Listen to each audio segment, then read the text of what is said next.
ఇప్పుడు మనకి జీవితం, భీష్ముడి జీవితం లోతుల్లోకి వెళదాం. అంపశయ్య మీద ఉండగా ఆయన జీవితాన్ని గురించి ఆలోచించుకుంటే ఒకటే తెలుస్తోంది, ఏమిటి పొందాడు ఈ పెద్ద మనిషి. జరయారబ్ధము జీవితం మధురాశల్ మోడులైపోయి భాసుర రాజ్యములనేలగాగలిగి అచ్చో సన్యసింపంగా. నేను కాకినాడలో 97లో ఖండికా శతావధానం చేశాను. 10 విషయాలు అడగడం, ఒక్కో విషయం మీద 10 పద్యాలు చెప్పడం, 10 బదులు 100 పద్యాలు రెండో రోజు సాయంత్రం అప్పగించడం. అది విజయవంతంగా 97లో జరిగింది. అందులో ఇచ్చిన ఒక విషయం భీష్ముడి మీద 10 పద్యాలు చెప్పండి అన్నారు. ఒక్కొక్క ఆవృత్తిలో, ఒక్కో రౌండ్లో ఒక్కో పద్యం చెప్పాను. 10 ఆవృత్తుల్లో 10 పద్యాలు చెప్పాం. 10 అంశాలు భీష్ముడు ఇచ్చారు. విశ్వనాథ సత్యనారాయణ గారి మీద ఇచ్చారు. భువన అష్టదిగ్గజాల మీద పద్యాలు చెప్పమన్నారు. అప్పుడు స్వాతంత్ర స్వర్ణోత్సవాలు జరుగుతున్నాయి. 97 అంటే 47, 97 50 ఏళ్ళు అయింది. కాకినాడలో జరుగుతున్న స్వాతంత్ర స్వర్ణోత్సవాల మీద పద్యం చెప్పమన్నారు. అవధానాల మీద కొన్ని పద్యాలు చెప్పమన్నారు. ఇలా 10 అంశాలు ఇస్తే 10 అంశాల మీద ఒక్కొక్క అంశంలో ఒక్కొక్క పద్యం, ఒక రౌండ్లో 10 పద్యాలు వేరేవి చెబుతూ మళ్ళీ రెండో ఆవృత్తిలో ఇదివరకు ఏం చెప్పామో అప్పగిస్తూ కొత్త పద్యం చెప్పాలి అప్పటికప్పుడు. మొత్తం మీద 2 పనులు, అప్పచెప్పడం, అప్పటికప్పుడు చెప్పడం. ఈ రకంగా 2 రోజుల్లో రాత్రి పడుకోవడం మినహాయిస్తే ఇంచుమించు 20 గంటల్లో 100 పద్యాలు చెప్పి చివర ఏకధాటిగా 100 అప్పగించడం వల్ల ధారణ బ్రహ్మరాక్షసుడు అని బిరుదిచ్చారు. అందులో పద్యం ఇది. జరయారబ్ధము జీవితము మధురాశల్ మోడులైపోయి భాసుర రాజ్యములనేలగాగలిగి అచ్చో సన్యసింపంగా ఈ కురు రాజ్యమును నిల్పజాలడినొకో కొట్లాటలైపోయే. ఈ కురు రాజ్యమును నిల్పజాలడినొకో కొట్లాటలైపోయే. దుర్భరమౌ జీవితము అంపశయ్య కదా భావింప ఎల్లప్పుడూ. భీష్ముడి జీవితం చివరిలో కాదండి, మొదటి నుంచి అంపశయ్యే. అంతా ముళ్ళ కిరీటమే. ముళ్ళ కిరీటం ఉంటుంది. ఎవరైనా మహారాజు ఒక్కొక్కడికి ఈయనకి ముళ్ళ పక్క, పడుకునే పక్కే ముళ్ళ పక్క. అంపశయ్య అంటే ముళ్ళ పక్కే కదా, బాణాల ముళ్ళే కదా కూర్చుకో. జీవితం అంతా అలాగే ఉంది. బ్రహ్మచర్యం కదా, తోడు లేదు. సత్యవతీదేవి వనాలకు వెళ్ళిపోయింది. అంబిక అంబాలిక ఆవిడని అనుసరించి వెళ్ళిపోయారు. విచిత్ర వీరుడు చిత్రాంగదుడు ఎప్పుడో పోయారు. వీళ్ళకి పుట్టిన వాళ్ళు ఎవరంటే ఒకడు గుడ్డ అయినా, ఒకడు పాండురోగం అయినా. పోయినా విదురుడు మంచివాడు కదా, ఆయన రాజు చేద్దామంటే అప్పటి చట్టాలు అంగీకరించు, ఆయన దాసీపుత్రుడు. ఈ గొడవలన్నీ ఉన్నాయి ఇక్కడ. సరే, ఉన్నవాళ్ళలో మంచివాడైన పాండురాజును రాజు చేశారు. అక్కడి నుంచి ఆయన ఏం చేశాడు, అతి మంచితనానికి పోయాడు. ఆ సింహాసనం మీద ఆయన కూర్చుని ధృతరాష్ట్రుడిని పక్కన కూర్చోబెడితే భారత చరిత్ర వేరుగా ఉండేది. ఏ విచిత్ర వీరుడు సింహాసనం మీద కూర్చొని భీష్ముడు పక్కన కూర్చోలేదు, అలాగే కూర్చోబెడితే బాగానే ఉండేది. కానీ పాండురాజుకి మంచితనం ఎక్కువ. ఆ మంచితనమే ధర్మరాజు కూడా వచ్చేసింది. మా అన్నగారు ఉండగా నేనేమిటి, రాజ్యానికి నేను అర్హుడైనా సరే మా అన్నగారే కూర్చోవాలి అని ధృతరాష్ట్రుడిని కూర్చోబెట్టి ఈయన పక్కనున్న పాపానికి ఏమైంది, ధృతరాష్ట్రుడు ఫివికాలు రాసేసుకున్నాడు ఆ సింహాసనాన్ని వదలకుండా. ఇంకా జీవితాంతం పెద్ద ఫివికాలు రాసేసాడు. ఒట్టుకుని వదలలేదు దాన్ని. నేను వదలను ఎంతమంది పోయినా సరే అన్నాడు. ఇది చరిత్ర. త్యాగం చేయగానే సరిపోతుండే. మీరు గమనించండి తేడా ఏమిటో. రామచంద్రమూర్తి త్యాగం ఫలవంతమైంది, భీష్ముని త్యాగం పాపం నిష్ఫలమైందండి. దానివల్ల నష్టం జరిగింది. ఆ త్యాగం చేయకుండా ఆయనే పరిపాలించుంటే భారతదేశ చరిత్ర వేరుగా ఉండేది, భారత కథే వేరుగా ఉండేది. ఎవరి కోసం త్యాగం చేసాం, అపాత్రుల కోసం త్యాగం చేసినట్టయింది. ఎందుకంటే ఈ లోపం అంతా ఎక్కడుందంటే దాశరాజు మనస్సులో ఉంది. ఆయన వరాలు కోరడమే తప్పు అసలు. అదే మొత్తం చీడ, వేరు పురుగుకి చీడ పట్టినట్టుగా వేరు పురుగు చేరి వృక్షంకు చేరచురా అని చీడ పట్టేసింది వంశానికి. ఆ షరతులకు అంగీకరించకుండా నాకు ఈ అమ్మాయి వద్దు అని శంతనుడు ఒక్క మాట చెప్పుంటే గొడవ వదిలిపోయేది, అంతే కదా. ఒక మనిషిలో పుట్టే పిచ్చి కోరిక మొత్తం రాజ్యాన్ని ఎలా నాశనం చేస్తుందో ఆలోచించండి దయచేసి. ఒక మనిషిలో పుట్టే పిచ్చి కోరిక భారతంలో స్పష్టంగా చెబుతారు. ఒక చోట రామాయణంలో కూడా చెబుతారు ఆ మాట యుద్ధకాండలో. ఏకో హి కురుతే పాపం కాలపాశ వశం గతగా. ఒక్కడు చేస్తాడు తప్పు కాలపాశల్లో, మొత్తం రాజ్యం అంతా నాశనం అవుతుంది. వాడి అహంకారానికి, వాడి దుర్మార్గానికి, వాడి స్వార్థానికి బలైపోతుంది. ఇదే చరిత్ర నిరూపిస్తోంది అప్పటి నుంచి ఇప్పటి వరకు. దాశరాజు యొక్క స్వార్థం, దాశరాజు యొక్క దురాశ కౌరవ వంశానికి చీడ పురుగులా పట్టింది. అది మొత్తం తినేసింది. వాళ్ళ అమ్మాయికి సుఖం లేదు, తన వల్ల వంశం నాశనం అయిపోయిందని బాధపడుతూ ఉంది ఆవిడ. మహారాణిగా ఎప్పుడు భోగాలు అనుభవించాల, అన్నం తినేది కాదు సరిగ్గా. ఎందుకంటే నా వల్లే పాడైపోయింది, మా నాన్న దిక్కుమాలిన వరాలన్నీ కోరాడు, నాకు రాజభోగం పట్టింది సరిపోదా, ఎందుకు అడగాలి ఇవన్నీ. ఇప్పుడు ఎప్పుడో కన్యప్రాయంలో పుట్టినటువంటి కొడుకు గురించి చెప్పాల్సి వచ్చింది. ఆయన్ని పిలిచి వంశాన్ని ఉద్ధరించవయ్యా అని అడగాల్సి వచ్చింది. ఈ కర్మ ఇదంతా. ఇంత అడిగారు, ఎవరినో కన్నారు, ధృతరాష్ట్రుడిని పాండరాజు. ఏమన్నా సుఖపడ్డారా? కొట్టుకు తెచ్చారు. వాళ్ళు అన్నదమ్ములు బాగానే ఉన్నా వాళ్ళ పిల్లల మధ్య తగాదాలు వచ్చాయి. ఇక్కడ మళ్ళీ ఆ శంతనుడికి స్త్రీ వ్యామోహం అయితే దుర్యోధనుడికి పదవీ వ్యామోహం. వీడొకడు పుట్టాడు ఇక్కడ ధృతరాష్ట్రుడికి. అంచేత ఆ దుర్యోధనుడి కారణంగా మొత్తం పాండవ కౌరవ వంశాలు కాదు, భూమండలంలో 21 లక్షల మంది లెక్క ప్రకారం అక్షౌహిణికి 1,00,000, 18 అక్షౌహిణిలో ఇంకా 5,000 పైన 1,09,350 మంది సైనికులు ఉంటారు అక్షౌహిణి అంటే. ఆ 10,000 కూడా కలిపితే 21 లక్షల మంది పోయారు మొత్తం. ఇది ఇంకా పైపైన తేలిన లెక్క. లోపల పోయిన వాళ్ళు చక్ర సంరక్షకులు, ఆసుపత్రుల్లో పనిచేసిన వాళ్ళు, రథాల్లో ఉండే వైద్యులు, వీళ్ళందరూ చాలామంది ఉంటారు. 1,00,000 మంది సుమారుగా అని చెబుతారు భారతం. ఆ రోజుల్లో ఉన్న జనాభా ఎంత, 1,00,000 పోవడం అంటే ఎంత. అలా మొత్తం భూమండలంలో వంశాలను నాశనం అయిపోతేనే నమ్మ శ్రీకృష్ణ పరమాత్మ 16,000 మందిని చేసుకుని ఒక్కొక్కరికి 10 మందిని సంతానాన్ని ఇచ్చి 1,60,000 మంది సంతానంతో భూమండలాన్ని వృద్ధి చేసి వెళ్ళాడు మహానుభావుడు. మనమంతా శ్రీకృష్ణుని సంతానమే, సగర్వంగా చెప్పుకోవచ్చు, అనుమానమే. శ్రీకృష్ణుడు 16,000 మందిని చేసుకున్న సంతానాన్ని కనడంలో కారణం ఇదొకటి. ఇది తెలుసు ఆయనకి జరుగుతుందని. భూమి మండలం మీద ఏ వంశం ఉండదు, మళ్ళీ విత్తనం ఉండాలా వద్దా? ఆ సంతానమే తర్వాత అనేక రకాల కులాలు, మతాలు, ప్రాంతాలు అనేక రకాలు మారాయి. ఎవరి కులం ఎవరు చెప్పలేరు. ఇప్పుడు ఇక్కడ అంతా శ్రీకృష్ణుడు కులమే, గొడవలేదు. ఆ వంశం ఉద్ధరింపబడింది అక్కడ. ఈ చరిత్ర పరిణామాలు ఇవన్నీ. అందుకని ఈయన జీవితం ఏమిటి? నిజానికి పెద్దయ్యాక ముసలితనం రాదు, జరయారబ్ధము జీవితము. పుట్టినప్పుడే ముసలాడైపోయాడు ఈయన బ్రహ్మచారి, కోరికలన్నీ విడిచిపెట్టి. మధురాశలు మోడులైపోయే. శోభనం కానీ ఏమి స్త్రీ సమాగమం కానీ కనీసం కష్టసుఖాలు చెప్పుకునే అవకాశం, మధురమైన ఆశలేం లేవు. భాసుర రాజ్యముల నేలగా కలిగి అచ్చో సంయసింపంగా ఆ కురురాజ్యమును నిల్పజాళినకో కొట్లాటలైపోయాయి. పోనీ అంత రాజ్యాన్ని పరిపాలించే మహాశక్తి ఉండి కూడా ఆయన పక్కన కూర్చోవడం వల్ల, అసమర్థులు సింహాసనం మీద ఉండడం వల్ల ఏమైంది? కొట్లాట అయిపోయింది. ఈయన అనుకున్న వంశవృద్ధి కూడా జరగల, వంశనాశనం జరిగింది.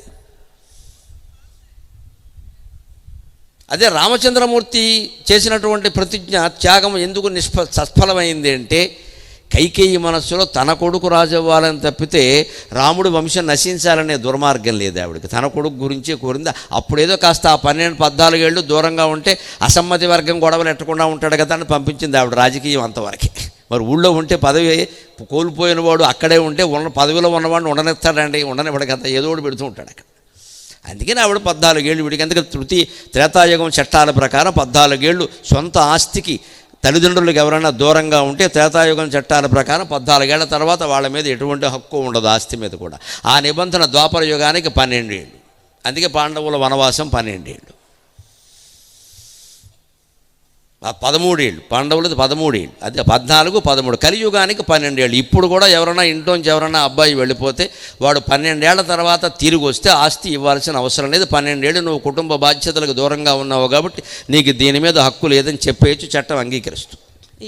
అన్నదమ్ములు ఇవ్వాలని ఇచ్చుకుంటే ఇవ్వచ్చు, మంచితనం అది వేరే విషయం. చట్టం అక్కర్లా. 14, 13, 12 ఈ రహస్యాలు ఇవి. శ్రీరాముడు వనవాసం 14 ఏళ్ళు, పాండవుల వనవాసం అజ్ఞాతవాసం కలిపి 13 ఏళ్ళు, కలియుగంలో 12 ఏళ్ళు. కుటుంబానికి దూరంగా ఎక్కడో ఉండి నేను తర్వాత ఆస్తి తీసుకుంటానంటే ఎలా కుడుతుంది? బాధ్యతలు లేకుండా అంత ఆలోచిస్తారు పెద్దలు, చట్టాలు చేసేవారు. మనుస్మృతి సహా అన్నీ ఉన్నాయంటే అంత ఆలోచించారు. అందుకని ఇంత చేస్తే రాజ్యంలో గొడవలైపోయాయి. అంచేత ఈ జీవితం ఎటువంటిది అంటే దుర్భర జీవితం అది అంపశయ్యే కదా భావింపగా అని. ఎప్పుడు దుర్భరమవు జీవితము. ఆయన జీవితం మొదటి నుంచి అంపశయ్యే. ఎప్పుడు ఆయనకి భోగశయ్య కాలేదా జీవితం? ఇది మనం గ్రహించగలిగితే మన జీవితాలను కూడా మనం కాపాడుకోగలుగుతాం. ఆ అంపశయ్య అయిపోకుండా చూసుకోగలగాలి. ఇంకొక సందేహం అందరికీ వచ్చేదానికి సమాధానం చెబుతాను నేను. భారతం వ్యాస భారతం ఆధారంగా, భీష్ముడి మాటల ఆధారంగా, ద్రౌపది వస్త్రాపహరణం అప్పుడు కూడా భీముడు లేచి ఆటంకం చెప్పలేదు కదండి, అది అధర్మం కదా. ఆయనకి రాజ్యాధికారం లేకపోవచ్చు, తన ఎదురుగా అంత అధర్మం జరుగుతుంది, పైగా తను చెబితే వింటారు కదా, అక్కడ లేచి చెప్పచ్చు కదా అని అంటారు చాలామంది. కానీ ఆ కాలంలో ఆయన చేసిన ప్రతిజ్ఞ ఏమిటి అంటే, సింహాసనం మీద ఎవరున్నారో వారి ఆజ్ఞ నేను పాటిస్తాను అన్నాడు. ధృతరాష్ట్రుడి నోట ఒక్క ముక్క రాలేదు. పైగా ఈ సన్నాసి ఏం చేస్తున్నాడు అంటే, జూదం ఆడుతుంటే ఎవరు గెలిచారు, ధర్మరాజు ఏ పందెం వేశాడు, ముక్కలాట ఎక్కడాడారు, ఏ మండపంలో, ఇవన్నీ అడుగుతున్నాడు. నేను బాగా he so interested in this. రాజుగా ఆపాలా వద్దా? ఈ ఇంట్రెస్ట్ ఏంటండి? ఇక్కడ పక్క నుంచి వీడియో తీస్తావా? కనీసం వస్త్రాపహరణానికి లాక్కొచ్చారు, ఇలాగ జుట్టు పట్టుకొని లాక్కొచ్చారంటే అప్పుడు ఆజ్ఞాపించద్దండి. భీష్మ లే, వెంటనే దుర్యోధనుడు నియంత్రించంటే తలకాయ తెగిపోయేది తాటిపండులాగా ఒక్క దెబ్బతో. అందుకోసం చూశాడు భీష్ముడు. మాటిమాటికి ధృతరాష్ట్రుడికి వేసి చూడడమే, ఈయనేమో ఇలా కూర్చోవడమే. అక్కడికి చెవిలో చెప్పేవాడు సంజీవుడు భీష్ముడు ఇద్దరు కూడా, ఇది జరుగుతుంది. దురదృష్టం అంతే. ఇక్కడ దురదృష్టం ఏంటి?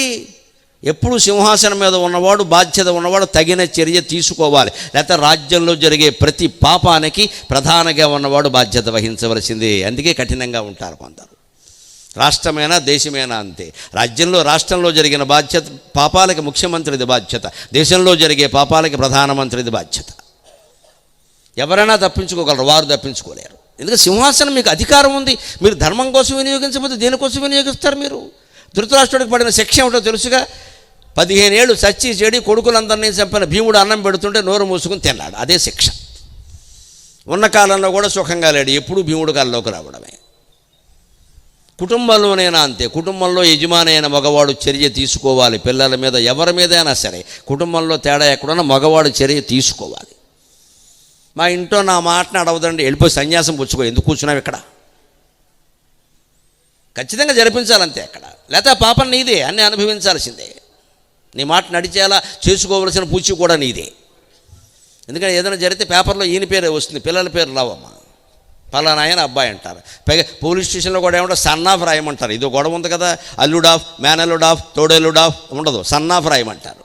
మరి సన్ ఆఫ్ దగ్గర మన పేరు పడుతుందంటే పిల్లలను చూసుకోవాల్సిన పని మనది కాదా? ఆ బాధ్యత కుటుంబమేనా అంతే, రాష్ట్రమేనా అంతే, దేశమేనా అంతే, రాజ్యమేనా అంతే. ధృతరాష్ట్రుడు మాట్లాడు, ఈయన అక్కడ కూర్చున్నాడు. ఇంకా ఆయనకి ఆ క్షణానికి ఆయనకి తోచింది ఏమిటి అంటే, ఇది ఏదో కర్మవశత్తు జరుగుతోంది. ఇంత మహారాజు ఉండి ఇంత ఘోరం జరుగుతున్నా మాట్లాడడం లేదు అంటే ఏదో జరగవలసి ఉండి దానికి ప్రాతిపదికగా ఇది జరుగుతోంది అని ఆయన ఏం చెప్పాడు అంటే, ద్రౌపది అడిగితే కూడా, అమ్మా మమ్మల్ని ఏం చెప్పమంటావు? ధర్మరాజు చెప్పాలి. నేను ధర్మం ప్రకారం ఓడిపోయావో అధర్మం ప్రకారం ఓడిపోయావో ధర్మరాజు చెప్పాలి. ఓడిపోయిన వాడు చెప్పాలి కదా అని ఆయన మీదకి నెట్టాడు. అది ఒక నెట్టడమే కాదు, విషయం కూడా. ధర్మరాజు అంతకంటే బద్దగించి కూర్చున్నాడు. పేకాట ఆడేటప్పుడు మొక్కయ్యని తొక్కేసాడు మొత్తం. ఇక్కడ బాగా ఇంట్రెస్ట్గా ఆడాడు, మామూలుగా ఆడడం కాదు. ఇక్కడ దానికి పరిష్కారం ఫలితం వచ్చేసరికి మాత్రం దురదృష్టం విధి నిర్ణయం. నువ్వు ఆడేసి విధి నిర్ణయం అంటావేటి? ఇక్కడ నీ అంతకు నువ్వు వెళ్ళిపోయి పేకాట క్లబ్కి వెళ్ళిపోయి వాళ్ళు పిలవకపోయినా సరిపోయి, ఏయ్ మొక్కయ్య కొత్త పేక లేదా అని చెప్పి మొత్తం ఆడేసి 6 ఎకరాలు అమ్మేసిన తర్వాత విధి నిర్ణయం అంటే? ముందు ఆ పేకాటకి వెళ్ళేటప్పుడు విధి నిర్ణయం కాదు, విధి నిన్ను పిలిచిందా? విధి అనేది ఎక్కడుందని ఎవడైనా చూపించండి. ప్రతిదాన్ని తోసేడు ఇక్కడ. అదే ఏదైనా వ్యాపారంలో 10 లక్షల లాభం వచ్చి మరి మనం అంటే ఏమనుకుంటున్నామో తెలివితేటలు ఉండాలి అని మాట్లాడతాం అక్కడ. అది నీ నిర్ణయమా? ఓడిపోతే విధి నిర్ణయమా? నమస్కారం నాయన నీ ప్రజ్ఞకి. ఓడిపోతేనేమో విధి నిర్ణయం, గెలిస్తేనేమో మన ప్రజ్ఞ. దేవుడు అని విర్రేళ్ళ ఉన్నాడు అందరికీ ఇక్కడ. భీష్ముడిని వదలలేదు ఆయన, మన వదులుతాడా? అంటే ద్రౌపది వస్త్రాపహరణంలో భీష్ముడు మాట్లాడకపోవడం అధర్మమే. అందులో అనుమానం ఎలా. ఎవరు ఏ పండితులు దాన్ని సమర్థించలేరు. కానీ ఆయనే ఒక సందర్భంలో చెప్పింది, నన్ను ఏం చేయమంటారండి? రాజాజ్ఞ ప్రకారం సైనికుల్లా ఉండాలి నేను.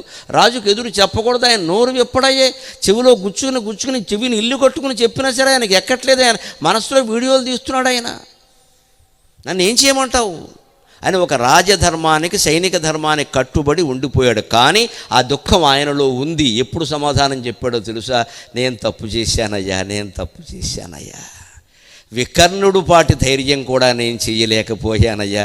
దుర్యోధనుడికి సొంత తమ్ముడే అయినా, ధృతరాష్ట్రుడికి పుట్టినవాడైనా, 100 మందిలో ఒకడే అయినా, కౌరవుల్లో ఒకడే అయినా ఆ ఇల్లాలని ఇలా బాధపడ్డం తప్పు అని లేచి ప్రశ్నించాడే చిన్నవాడైన వికర్ణుడు. ఎందుకో ఆ పాటి ధైర్యం లేకపోయిందయ్యా అని ఎవరితో అన్నాడు తెలుసా? అర్జునుడితో అన్నాడు. ఎప్పుడో తెలుసా? యుద్ధం అయిపోయాక 10 రోజులు అయిపోయాక 11వ రోజు సాయంత్రం యుద్ధం కూడా అయిపోయాక తాతగారు అంపశయ్య మీద ఉన్నాడు. ముళ్ళ పక్క మీద అవి నేను వేసిన బాణాలే ఎలా గుచ్చుకుంటున్నాయో, ఎంత పాపాత్ముని నేను అని బాధపడుతూ అర్జునుడు దగ్గరికి వచ్చి, తాత తాత బాణాలు గుచ్చుకుంటున్నాయంటే, అర్జున బాణాలు గుచ్చుకోవడం లేదయ్యా, తాత చూడుమా ఏకవస్త్ర నకట ధర్మం విదేనా తప్పింపుమా ద్రౌపదీ సతిని వస్త్రం ఊడ్చుచున్నారనన్. ఆ ఇల్లాలు చిన్న పిల్ల నా మనవరాలు ఏడ్చి ఏడ్చి తాత చూడవయ్యా అంటే, రాతిలా కూర్చున్నానయ్యా, మనస్సు ఎందుకంత జడ పదార్థం అయిపోయిందో నాకు ఇప్పటికీ అర్థం కావట్లా. తాత చూడుమా ఏకవస్త్ర నకట ధర్మం ఇదేనా తప్పింపుమా ద్రౌపదీ సతిని వస్త్రం ఊడ్చుచున్నారనన్. రాతిన్బోలెను మానసంబచట దుర్మార్గంబు సైరించి, రాతిన్బోలెను మానసంబచట దుర్మార్గంబు సైరించి, ఆ మ్రోతల్ శ్రోత్రములందు గింగురులుగా మ్రోయుంగదా నేటికిన్. ఇది ఖండికా శతావధానంలో భీష్ముడి గురించి చెప్పిన మాట. అర్జునుడితో అంటున్నాడు, అబ్బా నీ బాణాలు గుచ్చుకోవడం లేదయ్యా, నాకు వేరే బాణాలు గుచ్చుకుంటున్నాయి. చిన్నదాన్ని 5 పిల్లల తల్లినయ్యా, నీ ఇంటి కోడల్ని నీకు మనవరాలను అవుతాను, ఇంత అన్యాయంగా నిండు సభలో ఏకవస్త్ర పరపురుషుని కాదు సొంత భర్తను కూడా చూడ్డానికి ఇబ్బంది పడే 3 రోజుల సమయంలో నన్ను లాక్కొచ్చి జుట్టుపట్టి లాక్కొచ్చి వస్త్రాపహరణం చేస్తుంటే ఇంతమంది పెద్దలుండి చూస్తూ ఉంటారా, ముఖ్యంగా భీష్మ పితామహ అని అన్నా నా నోరు మెదలలేదయ్యా. ధృతరాష్ట్రుడు చెప్పాలని కూర్చున్నా. ఒక్క దెబ్బ ధృతరాష్ట్రుడినే వేసేసి ఉంటే శనుదులు పోయేది, వస్తే చెడ్డ పేరు వచ్చింది, వేరే విషయం అది. కొంతమంది కాకపోయినా కొంతమంది అనే అర్థం చేసుకుంటారు. వాడు పాపాత్ముడైతే నేను కావాలా, వాడు గుడ్డివాడు కానీ నేను గుడ్డివాడిని కాదు కదా. ఎందుకో మనస్సు జడ పదార్థం అయిపోయిందయ్యా, ఏమి నిర్ణయమో తెలియదు. ఏ భగవంతుడు మహాశక్తి పైన ఉండి నా మనస్సును అలా చేసిందో నాకు తెలియదు. అందుకని ఆ మ్రోతలు ఇప్పటికీ నాకు మోగుతున్నాయి, ద్రౌపది ఆర్తనాదాలు, ఆ ఆర్తనాదాలు గుచ్చుకుంటున్నాయి, కానీ నీ బాణాలు గుచ్చుకోవట్లేదని పశ్చాత్తాపడ్డాడు. అందుకని భీష్ముడు మోక్షం పొందగలిగాడు. ఎంతటి పాపానికైనా పశ్చాత్తాపం వల్ల మోక్షం వస్తుంది. అది స్థిరంగా ఉండాలి, చిరంగా ఉండాలి. అది ఆయన చెప్పినట్టు